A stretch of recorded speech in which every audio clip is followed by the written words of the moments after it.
Hey everyone, Craftsman Exterior Remodeling on a exterior assessment here on the west side of the city. And I'm popping on really quick to show some hail damage that we had from some of the recent storms we've had around the south side, north side, west side now. We've had a lot of storm activity here in the last month or so. So just showing a quick example of what hail looks like on a roof system. As you can see, I've highlighted a couple of strikes here on this roof. This is a 3-tab roof. This is an older style roof, a little bit cheaper quality than your laminate shingle, much easier to be damaged from hail, also from wind itself. But I just wanted to show a quick example of what hail looks like. So you can see what I have chalked here, this strike right here in the middle. So the hailstone came in, hit the top of the head of the shingle, and it knocked some granules loose. It's embedded some granules.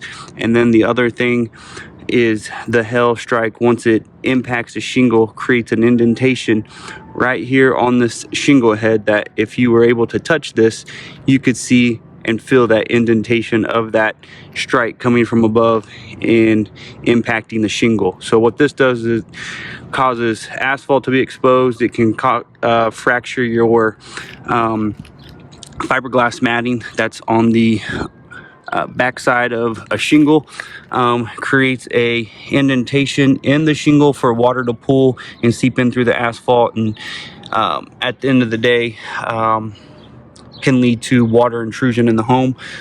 This roof has a lot of hail strikes on it. Here's another example. You can see this one's actually bruised as well, so the fiberglass matting's bruised. So just wanted to show a quick example of true hail damage on a roof. You can see here there's another sign of hail damage that has been on this roof. So I just wanted to show a quick example. Please give Craftsman Exterior Remodeling a call if we can help you with any of your exterior needs and assess the property for storm damage. Thank you.